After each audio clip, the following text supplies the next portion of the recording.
як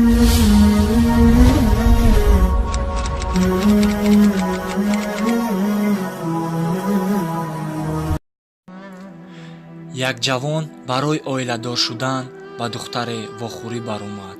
Бо духтар гап зада ба ҳамдигар маҳқул шуданд. Ҳарду тӯй шуданд. Баъд аз тӯй зан ба шавҳар гуфт: биё мусобиқа мекунем. Шавҳар гуфт: чӣ хел мусобиқа? Аз ёд кардани сураҳои Қуръон ва оятҳояшро мусобиқа мекунем. Кани кӣ бисёр аз ёд мекунад? Шавҳар розӣ шуд ва ҳарду аз пай аз ёд кардани Қуръон шуданд. аз паси рӯзҳо мегузашт. ҳар дафъ шавҳар бисёртар аз ёд карда занашро мақбул мекард.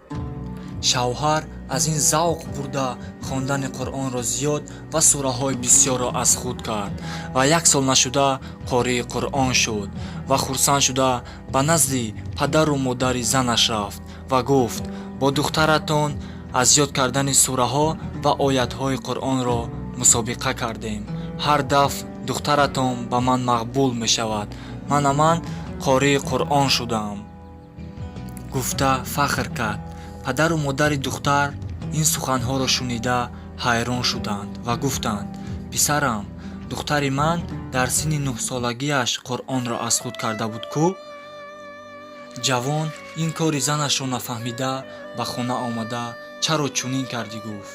зани оқилаш гуфт: вақте бо шумо бори аввал вохӯрдам, шуморо аз дин дур буданатонро дидам ва ба шумо ба шавҳар баромадам. шуморо бо Аллоҳ шинос кардан хостам. шуморо ба дузах афтиданатонро нахостам. шавҳар ашкҳои чашмонашро манъ кардан натавонист ва аз занаш бисёр мамнун буд.